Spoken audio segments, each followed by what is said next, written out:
আপনাদের, অন্য কারো না। এই ঘরে থাকার জন্য যদি কোনো নেতা আপনাদের কাছে মাসে মাসে ভাড়া নিচ্ছে, পয়সা নিচ্ছে, আমাকে জানাবেন। 4 তারিখ পর যারা যারা সাধারণ মানুষের কাছ থেকে পয়সা নিচ্ছে তাদের পেটে হাত দিয়ে টাকা আমি বার করব। কাউকে একটা ঘর খালি করতে হবে না।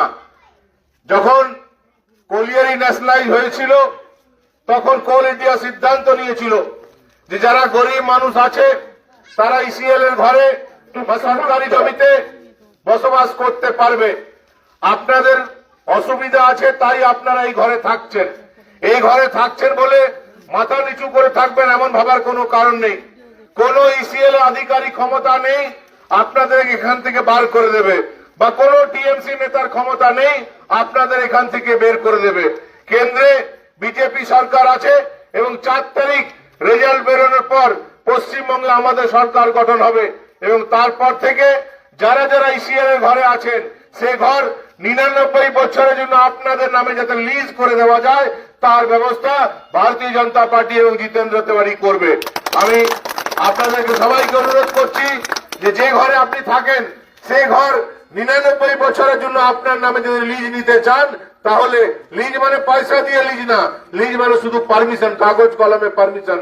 যদি নিতে চান তাহলে এই তৃণমূল কংগ্রেসকে একটাও ভোট না, বিজেপি কে ভোট দিন, বিজেপি কে জেতান, যাতে যে ঘরে আপনারা বসবাস করছেন সেই ঘরের মালিকানা, সেই ঘরের অধিকার আপনার হয়ে যায়, যাতে আগামী দিনে কেউ আপনাদেরকে ডিস্টার্ব না করতে পারে।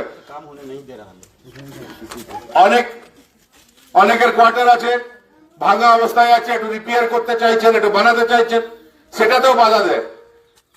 যখন কাগজ আপনার হয়ে যাবে, মালিকানা আপনার হয়ে যাবে, অধিকার আপনার হয়ে যাবে, তখন আপনার ইচ্ছার মতন আপনি আপনার কোয়ার্টার রিপেয়ার করতে পারবেন, বানাতে পারবেন, সুন্দর করে রাখতে পারবেন, এর একটা অধিকার চলে আসবে। আপনারা জানেন যে খুঁটটা দিতে এইভাবেই ইসিএল কে দিয়ে টিএমসি কিছু লোককে ডিস্টার্ব করাবার চেষ্টা করেছিল নোটিশ দিয়ে। আমি নিজে গিয়ে নোটিশ ছিঁড়ে দিয়ে এসেছি। আবার বলছি, এই অঞ্চলের মানুষকে বলছি, ভোট আপনাদের যাকে ইচ্ছা তাকে দিন, কিন্তু আমি তো ভোটে দাঁড়িয়েছি, আমি তো হাত জোড় করে বলবো যে আমাকে দিন। কিন্তু আমি এই কথা দিয়ে যাচ্ছি 4 তারিখ রেজাল্ট বেরোনোর পর আমাদের সরকার গঠন হবে, তারপর এই অঞ্চলে আমি আবার আসবো এবং একজন ব্যক্তিকেও ঘর থেকে আমরা বেরোতে দেব না। ঘরের অধিকার, ঘরে থাকার অধিকার, কাগজ কলমে ঘরের অধিকার, সরকারি ভাবে ঘরে থাকার অধিকার, 99 বছরের লিজের কাগজ যেভাবে দুর্গাপুরে হয়েছে ঠিক একইভাবে এখানেও হবে। সবাই সুস্থ থাকবেন, সবাই ভালো থাকবেন এবং তৃণমূলকে পরাস্ত করুন যাতে এই কাজগুলো আমরা করতে পারি।